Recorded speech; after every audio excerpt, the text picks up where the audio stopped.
cultuar o Senhor. Hoje nós temos aqui conosco o obreiro Augusto. Ele foi convidado pelo pastor Arlindo para estar aqui hoje a ministrar a palavra do Senhor. Ele pertence à nossa igreja de Sintra, MC de Sintra, é ministro de louvor, é obreiro lá. E hoje está aqui, creio que inspirado pelo Espírito Santo, para nos passar a palavra do Senhor. Amém?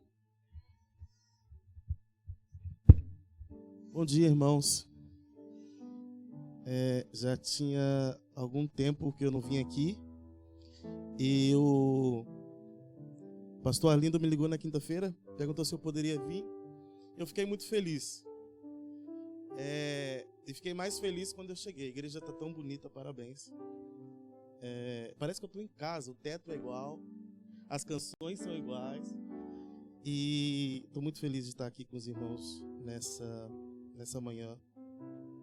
Como a pastora falou, meu nome é Augusto Souza, sou líder do Ministério de Louvor da nossa igreja em Sintra e também sou obreiro e graças a Deus Deus tem nos usado poderosamente, amém?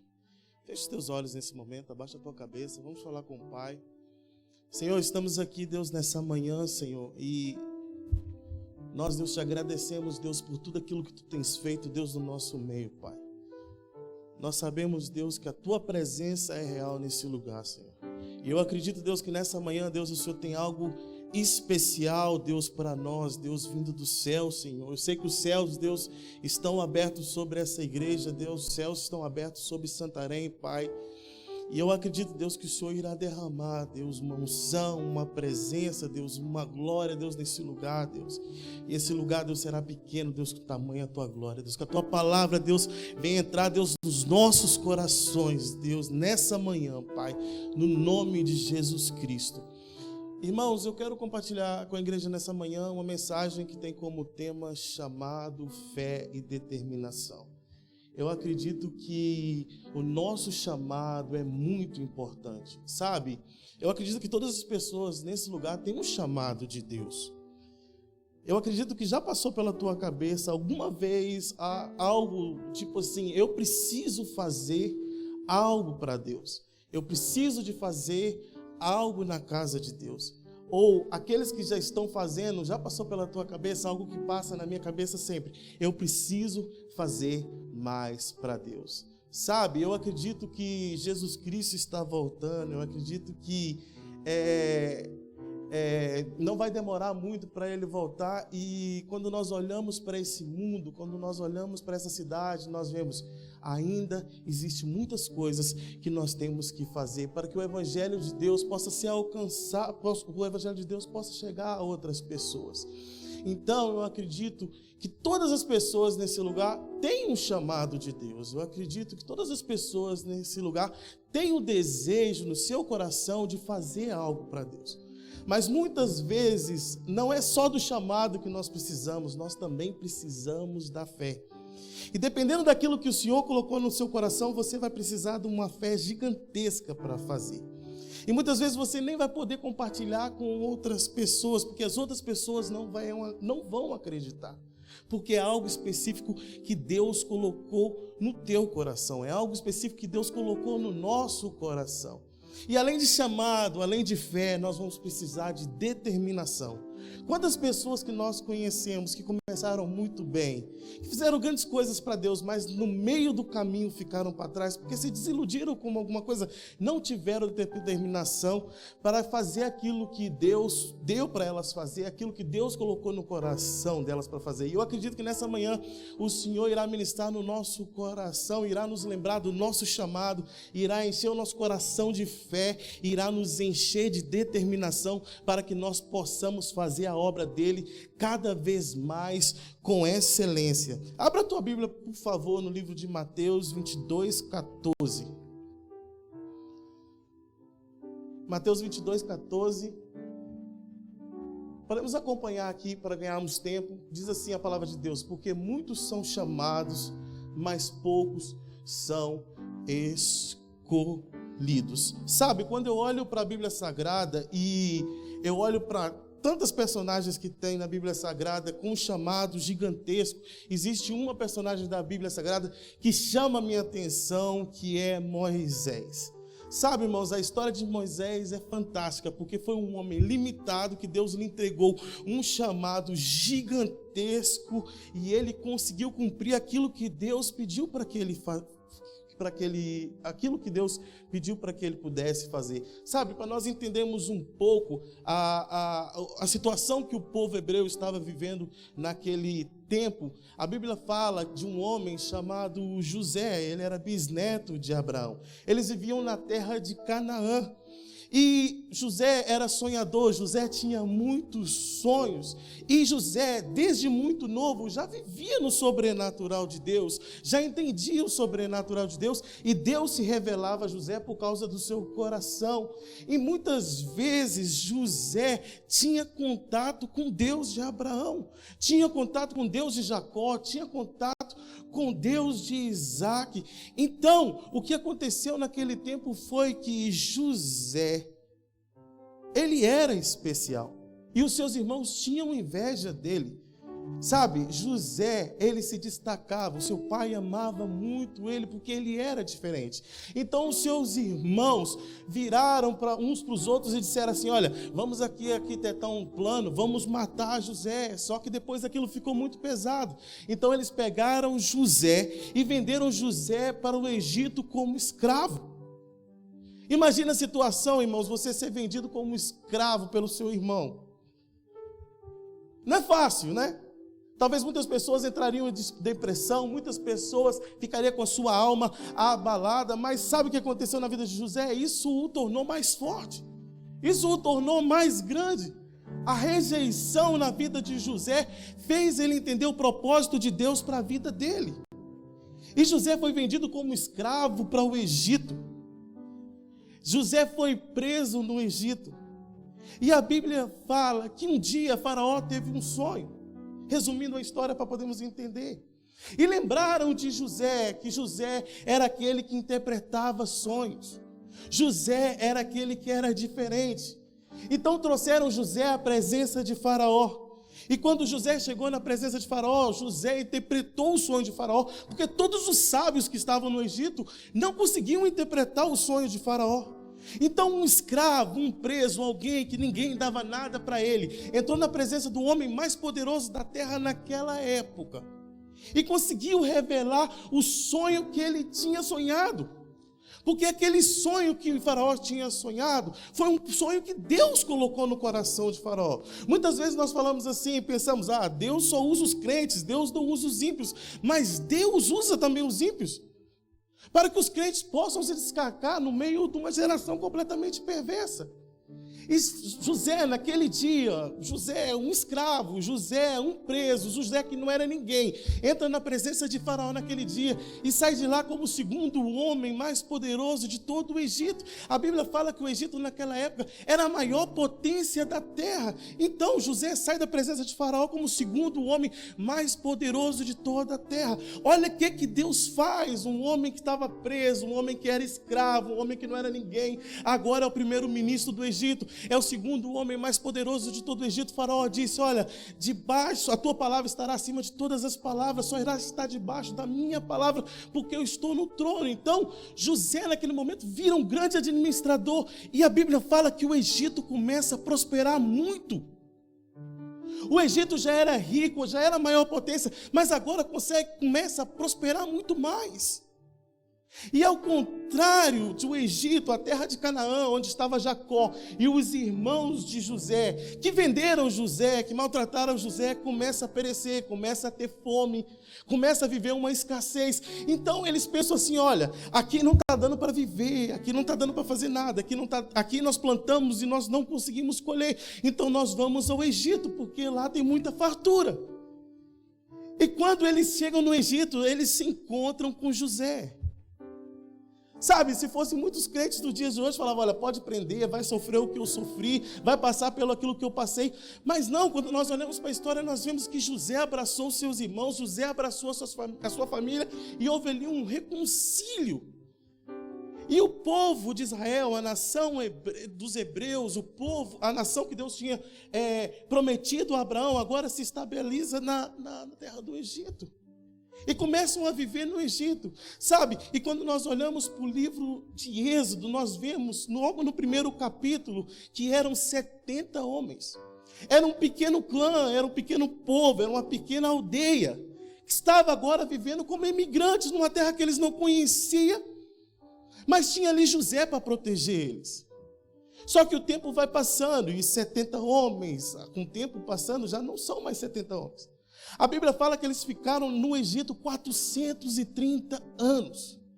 E os 70 homens que chegaram no tempo de José agora eram 600 mil homens. A Bíblia diz o número exato, 600 mil homens. E quando a Bíblia fala de homens, ela fala de homens acima de 30 anos. Então não estava contando nem mulheres, nem crianças, nem adolescentes. Então nós podemos entender mais ou menos que a nação de Israel naquele tempo era mais ou menos 3 milhões de pessoas vivendo como escravos naquela terra. E é aí que entra a história de Moisés, um homem que Deus chamou para libertar aquele povo. Sabe, com o tempo, é normal, né? Faraó morreu, apareceu outro faraó.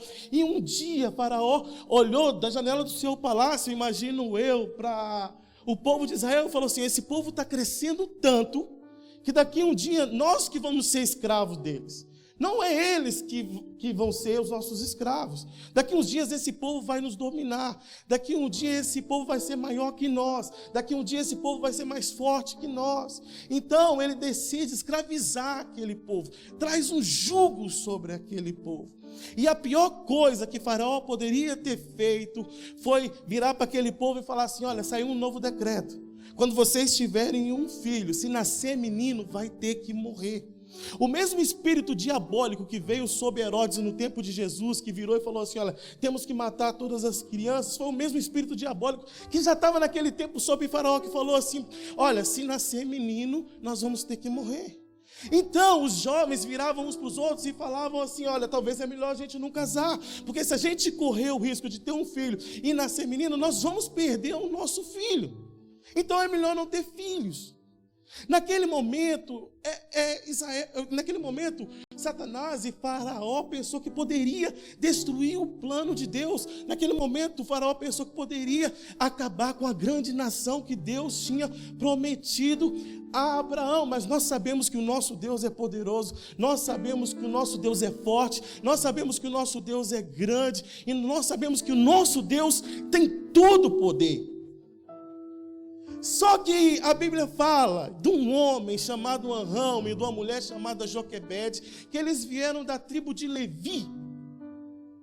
Mais para frente, quando nós vamos ver que Moisés separa as tribos, ele separa a tribo de Levi e fala assim: olha, vocês não vão ter terra porque a vossa herança é o Senhor. Não é à toa, os pais de Moisés já tinham vindo da tribo de Levi, era um povo corajoso, era um povo diferente, era um povo que se prostrava na presença de Deus para adorar em espírito e em verdade. Era um povo que não tinha medo das circunstâncias, era um povo que não tinha medo da opressão que Faraó tinha colocado sobre aquela nação. Então Arão e Joquebede têm 3 filhos, Arão, Miriam e Moisés. A história conta que quando Moisés nasceu, esse decreto de matar as crianças já estava estabelecido sobre o Egito. Só que dentro do coração de Joquebede vem uma fé, algo gigantesco da parte de Deus, que faz ela tomar uma atitude que eu não sei se nós seríamos capazes de tomar. Sabe, meus queridos irmãos, as mulheres, quando têm filhos, né, deve doer, eu não sei, mas deve doer pra caramba, né? Vocês, mulheres, sabem. E no meio do choro, no nascimento de Moisés, no meio de tanta dor do nascimento de Moisés, eu acredito que o desejo de Joquebede, o desejo de Arão, é que Moisés fosse uma menina. E a Bíblia fala que Moisés nasceu e era um menino, e agora? Então eles tinham a missão de esconder o menino. E eu tenho um filho lá em casa, que ele não para o tempo todo, quem é mãe aí, quem é pai sabe.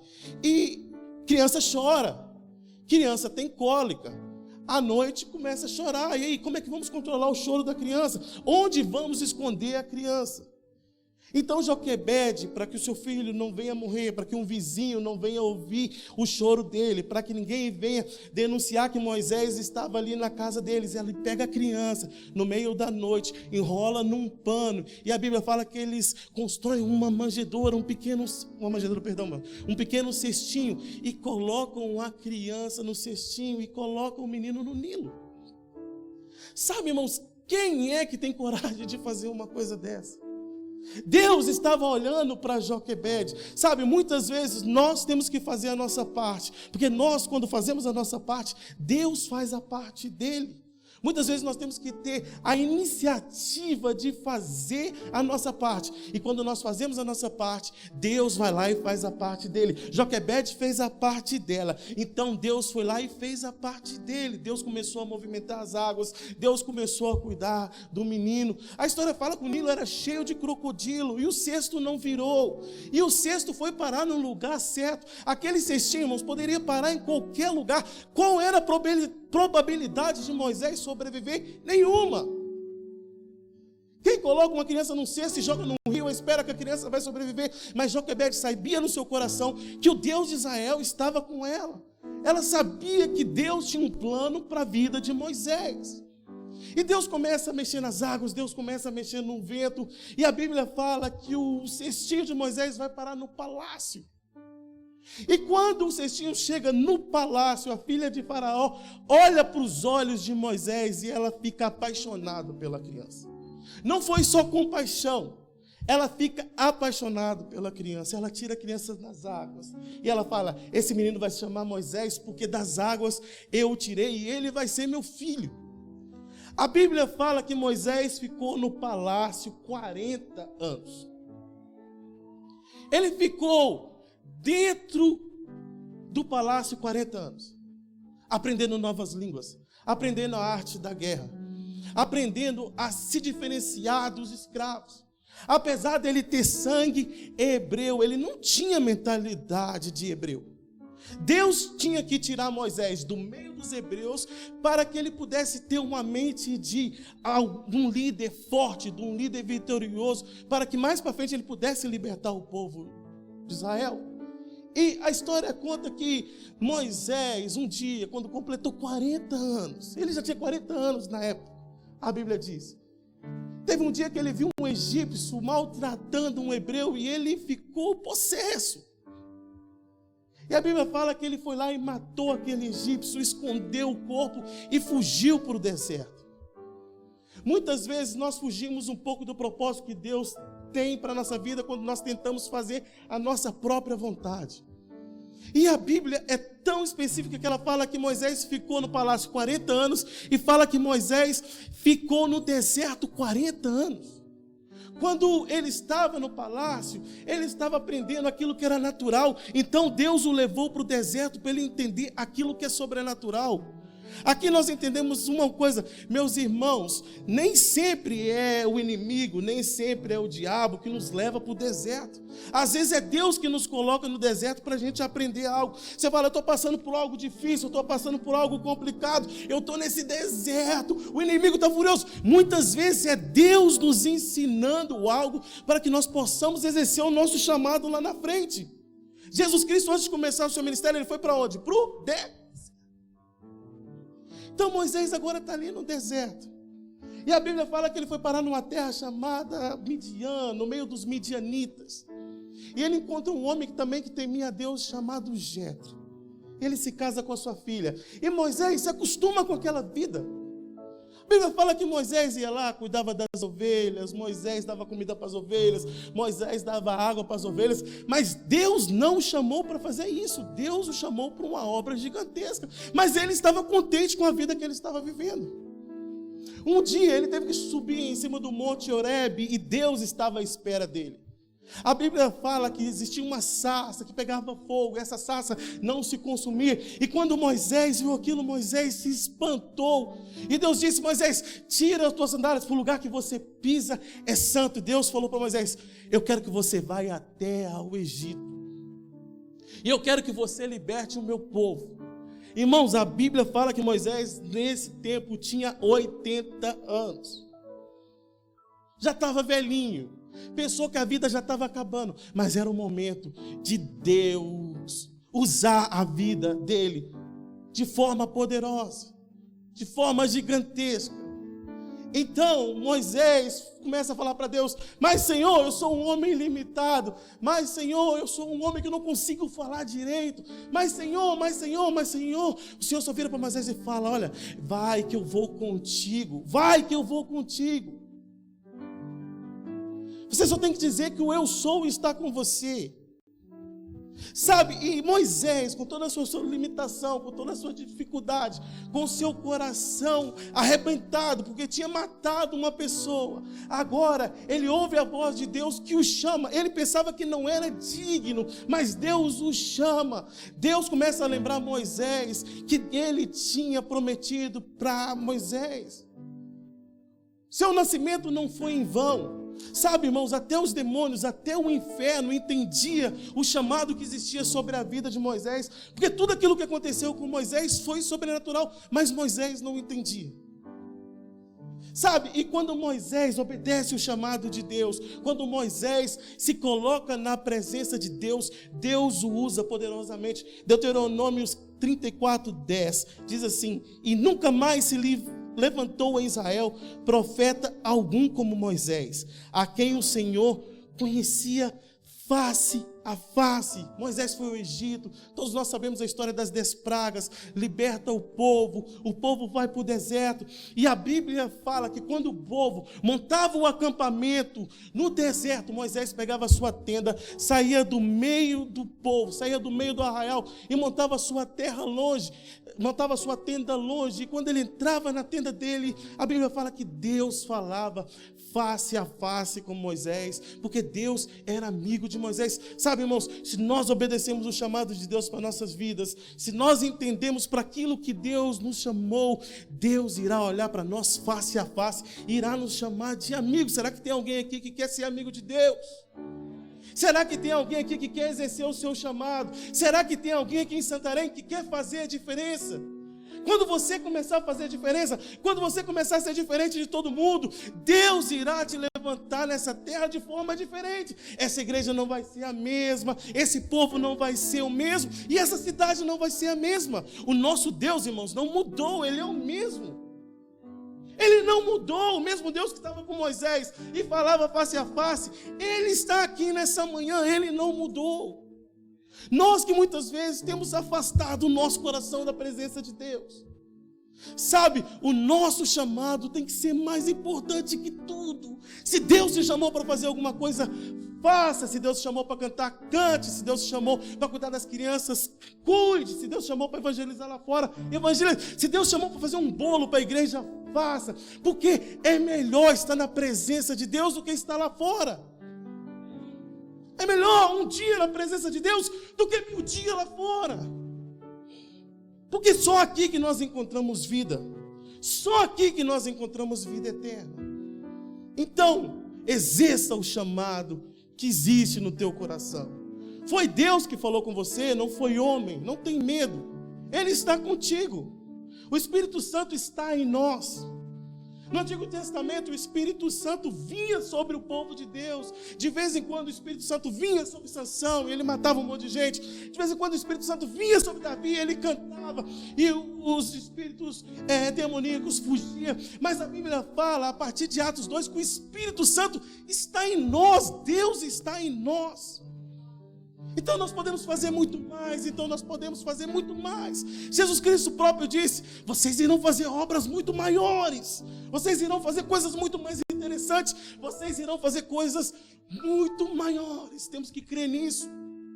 É essa a palavra de Deus para a nossa vida nessa manhã. E além de chamado, irmãos, e exercemos o nosso chamado, nós temos que ter fé. Sabe, Hebreus 11:6. Ora, sem fé é impossível agradar, porque é necessário que aquele que se aproxima de Deus creia que Ele existe. Sabe, tem tantas pessoas na igreja que nem creem que Deus existe. Tem pessoas que vêm na igreja porque é bonito. O louvor é bonito. A palavra que o pastor prega é bonita, a pessoa se sente bem, mas você vai ver no fundo, ela nem crê em Deus. Ela leva a vida assim. Aí quando vem um problema, ela vai lá embaixo, ela não crê em Deus. Sabe, nós precisamos de fé para poder agradar a Deus. Sem fé é impossível agradar a Deus. E quando eu olho para a Bíblia, existem vários exemplos de fé. Abraão é o maior exemplo dele. Mas eu quero compartilhar com os irmãos a história de duas mulheres. Lucas 15, 21, a Bíblia fala de uma mulher, a mulher cananeia. A Bíblia fala que Jesus Cristo estava andando com os seus discípulos pelas terras de Sidom, e de repente em volta dele estava uma grande multidão. E existia uma mulher cananeia, que era uma mulher de outro povo, de outra nação, que estava correndo atrás de Jesus e já estava perturbando Jesus. Ela falava: Jesus, tem misericórdia de mim, a minha filha está doente, a minha filha está endemoniada, e eu preciso que o Senhor libere uma palavra para que minha filha possa ser curada. Eu já não aguento mais essa situação que a gente está vivendo lá em casa, está muito difícil. E os discípulos já estavam ficando irritados. Os discípulos viraram para Jesus e falaram: Jesus, pelo amor de Deus, despede essa mulher, a gente já está sem paciência para ela. Porque os discípulos entendiam que Jesus Cristo tinha vindo para os judeus. Só que aquela mulher é estrangeira, mas ela viu em Jesus Cristo algo diferente. Irmãos, nós temos que ver em Jesus Cristo algo diferente. Jesus Cristo não é normal, Jesus Cristo é diferente. E aquela mulher, quando ouve falar da fama de Jesus Cristo, de tudo aquilo que Jesus Cristo estava fazendo, Jesus Cristo era conhecido porque tinha uma boa fama, fazia milagres, fazia maravilhas, estava fazendo grandes coisas no meio daquele povo, e quando ela ouve, ela crê. E aquela mulher começa a perturbar Jesus, e ela não para de perturbar Jesus. Eu preciso. Muitas vezes nós temos que insistir. Se nós precisamos de uma coisa, nós temos que insistir. Às vezes a gente está desesperado, está acontecendo uma loucura na nossa vida, a gente faz aquela oração de 1 minuto. Nós precisamos insistir. Insistir em oração, prevalecer em oração. E aquela mulher persistiu. E a Bíblia fala que Jesus Cristo deu uma resposta muito dura para ela.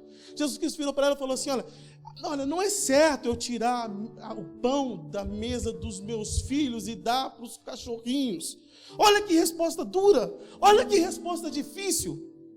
Jesus Cristo não veio para facilitar nada não, irmão. Jesus Cristo veio para dizer aquilo que é certo. Jesus Cristo veio para dizer aquilo que é errado. Não existe meio termo, não existe em cima do muro. Ou é sim ou é não. E aquela mulher naquele momento surpreendeu Jesus Cristo. Surpreendeu Deus. Deus criou o universo, criou todas as coisas, criou todas as pessoas que estão aqui. E aquela mulher conseguiu surpreender Deus, porque ela virou para Deus e falou assim: olha, mas se eu comer uma migalha que cai da mesa dos filhos, eu sei que será suficiente para mim. Jesus Cristo disse: se nós tivermos uma fé do tamanho de um grão de mostarda, nós iremos dizer para um monte: sai daqui, e vai parar no outro lado, se joga no mar. Aquela mulher estava dizendo para Jesus Cristo: olha, eu sei que é uma migalha, eu sei que é muito pouco, mas se o Senhor deixar eu comer só essa migalha, eu sei que a minha vida será transformada, eu sei que a minha filha será curada, eu sei que a minha história será diferente. Jesus Cristo ficou olhando para ela e falou assim: olha, pode ir, porque a sua filha já está curada, a tua vida já está transformada. Sabe, irmãos, nós não precisamos que Deus desça aqui, olha nos nossos olhos e diga: você está curado. Não, nós só precisamos que Deus libere uma palavra sobre as nossas vidas. Ele tem todo o poder, Ele tem toda a ciência e Ele está em todos os lugares. Então, se você tiver um parente longe daqui, se você tiver um familiar longe daqui, se você tiver um amigo longe daqui, creia, tudo é possível ao que basta uma palavra liberada de Deus e nossa vida será completamente transformada. Então, se existe alguém aí na sua família que está longe da presença do Senhor, não deixa de clamar, não deixa de pedir, basta uma palavra e tudo será diferente. A fé dessa mulher foi uma lição para aquele povo naquela época, e foi uma lição, e é uma lição para nós nos dias de hoje, porque Deus fez questão da história dela estar aqui na Bíblia. Deus fez questão da história dela estar aqui na Bíblia. Jesus Cristo ficou 3 anos andando no meio do povo fazendo milagres. Se fôssemos escrever em livros, não ia caber a quantidade de coisa que Jesus Cristo fez. Mas Deus fez questão da história dessa mulher. Em Lucas 15 está aqui, para que nós possamos aprender que nós temos que exercer a nossa fé de forma diferente. Aquela mulher, o capítulo fala que ela fez 3 coisas completamente, que nós devemos, completamente lindas, que nós temos que fazer. Ela chamou por Jesus, ela adorou Jesus e ela desafiou Jesus. Que nessa manhã nós possamos chamar por Jesus, nós possamos adorar Jesus, e nós possamos desafiar Jesus, falar: Jesus, eu preciso do Senhor, eu preciso da tua presença na minha vida. Outra mulher, irmãos, que tem uma fé gigantesca, está em Marcos 5. A Bíblia fala que Jesus Cristo estava na terra dos Gadarenos. E apareceu um homem endemoniado lá, cheio de demônios. E Jesus Cristo transformou a vida daquele homem. E quando Jesus Cristo acabou de fazer essa obra linda, ele pegou um barco e foi para o outro lado do rio. Só mesmo antes dele chegar na praia, já estava uma grande multidão à espera dele. E no meio dessa multidão estava um homem muito famoso, estava um homem que era importante na época, que é Jairo. E a filha de Jairo estava doente. E sabe, meus irmãos, não importa a nossa classe social, quando a doença vem, quando o problema vem, e o dinheiro não pode resolver, as pessoas correm para Jesus. As pessoas correm para os pés do Mestre. E Jesus Cristo sai daquela praia junto com Jairo e vai em direção à casa de Jairo para curar a sua filha que estava doente. E a Bíblia fala que uma grande multidão estava em volta de Jesus, e quando nós olhamos para a Bíblia e vemos a palavra multidão, é de 3.000 a 5.000 pessoas. Então vocês imaginam, 3.000 a 5.000 pessoas em volta de Jesus. Estava Jesus, estavam os discípulos, em volta dele estavam 5.000 pessoas. E a Bíblia fala de uma mulher, a mulher do fluxo de sangue.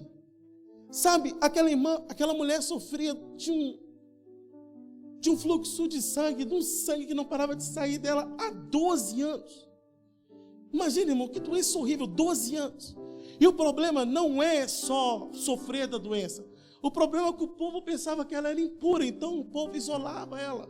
Nós ficamos agora no confinamento, presos em casa, né? Que coisa horrível, né? Não pode vir na igreja, não pode abraçar ninguém. Agora imagina, 12 anos, irmãos. E dentro da nossa casa a gente ainda tinha os nossos parentes, tinha os nossos filhos, não é? Mas aquela mulher ficou 12 anos sozinha.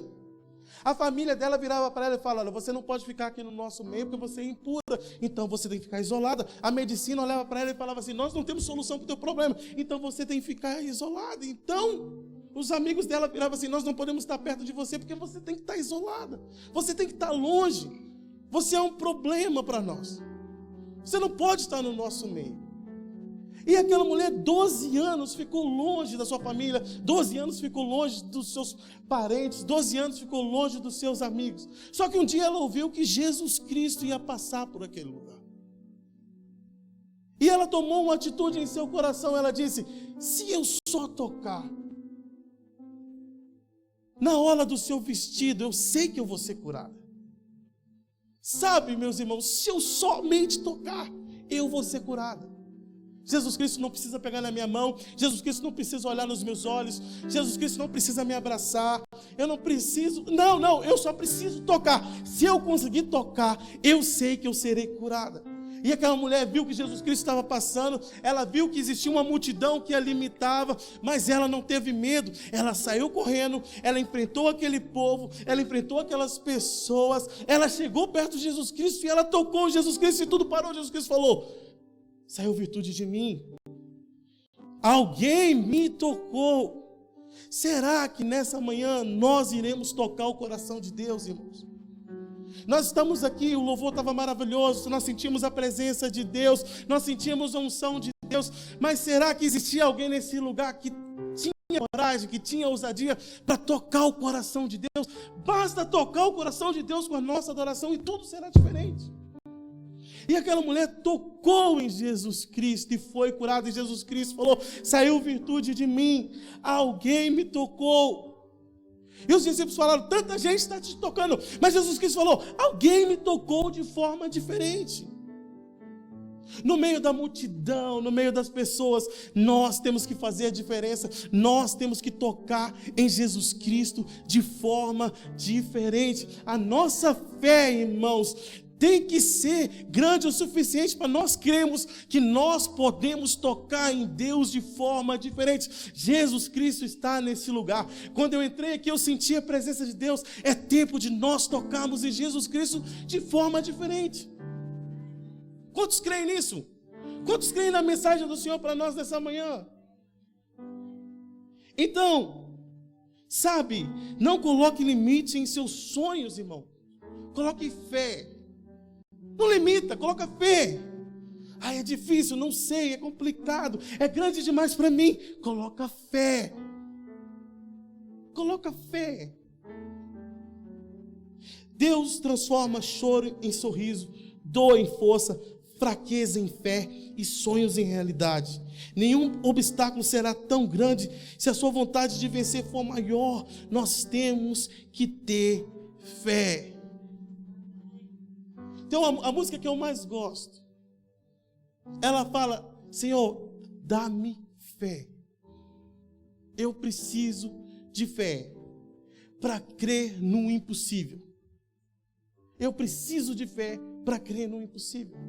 Nós temos que estar na casa de Deus e nós temos que crer no impossível. Eu quero contar um testemunho pessoal.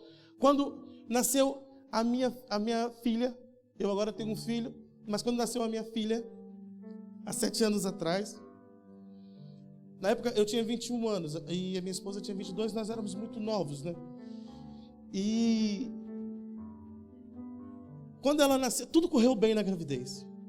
A gente fazia os exames, estava tudo bem, tudo ótimo. Só que quando ela nasceu, os médicos falaram que ela teve 6 paradas cardíacas quando ela nasceu.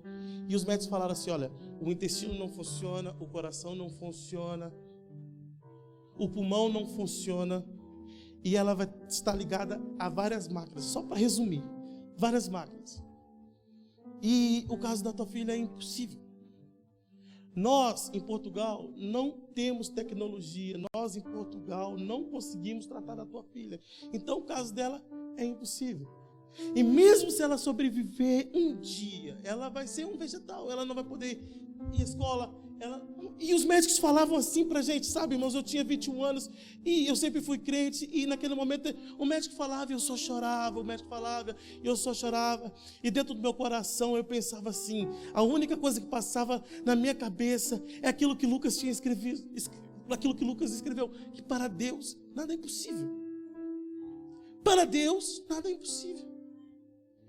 Ele pode estar falando, mas para Deus nada é impossível. E os médicos diziam: olha, não tem como, é impossível. E todo dia que eu ia no hospital era uma dor, sabe? Porque eu ia com a esperança de ouvir uma notícia boa e eu saía de lá pior do que eu entrei. Houve um dia que eu cheguei e ela ficava numa sala, assim, sozinha, e tinha muitas máquinas, muitos fios. Eu ficava com medo de tocar em alguma coisa. E o médico falou: olha, pai, vem cá para você ver. O médico desligava a máquina e aquilo começava a pi. Ele falou: olha, se eu não ligar a máquina, ela morre. Então, nós não sabemos quanto tempo ela vai poder ficar nessa máquina. E assim, sabe, pai, nós temos que tomar uma decisão, porque nós temos que desligar a máquina, ela não pode ficar aqui. E houve um dia que eu estava no meu quarto com a minha esposa, sabe? E eu chorava. Tinha noites que ela chorava e eu consolava ela. E aí havia noites que eu chorava e ela me consolava. E houve uma noite, chovia muito, era 3 da manhã. Eu chorava, falava: Deus, por que está acontecendo comigo? Por que está acontecendo isso comigo? Eu não tenho força para isso. A vida toda o Senhor sabe que eu tive na tua casa. E tudo aquilo que eu sei fazer é te adorar e estar na tua presença, Senhor. Eu nunca fui buscar nada lá fora. Porque tudo aquilo que eu sempre quis eu encontrei na tua presença, Senhor. Então, Senhor, tem misericórdia de mim. E eu senti no meu coração o Espírito Santo dizer assim: sabe, filho, é tempo de você ter fé. E eu vim da Assembleia de Deus, sabe, irmãos, e meu avô é pastor da Assembleia de Deus, e ele sempre dizia: olha, quando você tiver um problema, vai para o monte, ora e chora na presença de Deus. E eu lembrei disso. Eu lembrei disso, irmãos, era 3 da manhã, janeiro, chovia, frio. Eu saí da minha casa, a gente não tinha carro. Aí eu saí da minha casa, sabe? Eu andei uns 5 quilômetros a pé e fui lá em Sintra, encontrei um monte. Isso era por volta de 5 horas da manhã, eu subi, eu cheguei lá em cima do monte. Falei, Senhor, eu estou aqui, eu preciso de um milagre. E eu só vou descer daqui quando esse milagre acontecer. Irmãos, eu fiquei sozinho no monte 3 dias. O meu telefone ficou sem bateria, eu fiquei lá debaixo de uma árvore. E eu só chorava, eu nem dormia, eu fiquei 3 dias chorando debaixo da árvore da presença de Jesus. Eu falei, Jesus, eu preciso de um milagre. Sabe, eu fico olhando para aquilo que eu fiz, eu falo assim, só mesmo um filho para nos dar força para fazer uma coisa dessa. Eu ficava lá debaixo da árvore, e sabe, eu fiquei cheio de lama, porque chovia. No segundo dia, meu telefone ficou sem bateria, os irmãos da igreja me encontraram, porque eles já estavam me procurando já. Um dia os irmãos me procuraram e eles ficaram comigo lá mais um dia. Sabe, e eu falei, Senhor, eu só saio daqui quando eu receber a minha bênção. Eu tive tantas batalhas espirituais naquele monte. Só que eu desci de lá tão forte. Eu desci de lá tão determinado. Eu desci de lá cheio de fé. Quando eu cheguei em casa, eu falei assim, olha, filha, eu falei para minha esposa, Deus fez um milagre na nossa vida. A gente nem tinha ido no hospital ainda. Deus fez um milagre na nossa vida. Nós chegamos no hospital, irmãos, e aquilo era em Santa Maria, não sei se vocês foram lá, alguma vez foram lá, aquilo tem um corredor gigante assim. E quando eu entrei no corredor com a minha esposa, veio um médico correndo lá do fundo do corredor, e tipo, a minha perna começou a tremer, porque tipo, falei, meu Deus. E ele falou, pai da Lara, mãe da Lara, mãe da Lara, mãe da Lara. Ele falou, eu não sei o que aconteceu, mas o pulmão da tua filha encheu de ar do nada. Aí eu comecei a chorar e falei para ele, não foi do nada. Não foi do nada. O médico virou e falou assim, eu não tinha esperança nenhuma. Mas quando vocês tiveram tanta fé, que eu comecei a acreditar em vocês. Sabe, irmãos, nós temos que fazer a diferença. Nós temos que ser diferentes. Nós temos que ser determinados. Nós temos que ser cheios de fé. Nós temos que ter determinação. Nós não podemos parar pelo meio do caminho. Tantas pessoas que começam na casa de Deus e falam, eu estou triste com o meu líder, eu estou triste com aquele irmão. Tantos líderes que Deus tem levantado no nosso meio, no meio do caminho decide inventar outra coisa. Desviar da presença de Deus e para o outro caminho. Para quê? Deus nos chamou para estabelecermos o reino dele nessa terra em unidade. Em unidade. Exerça o seu chamado. Seja cheio de fé e seja determinado. Se você crê que essa é a mensagem de Deus para o nosso coração, nessa manhã se coloque de pé. Eu acredito que os irmãos do louvor irão ministrar uma música, pode ser aquela última que vocês cantaram. E eu acredito que Deus irá falar ao seu coração nesse momento. Não tenha medo de viver o sobrenatural de Deus na tua vida. Nós não podemos ter medo de viver o sobrenatural na nossa vida. Se nós cremos nisso, irmãos, essa cidade nunca mais será a mesma.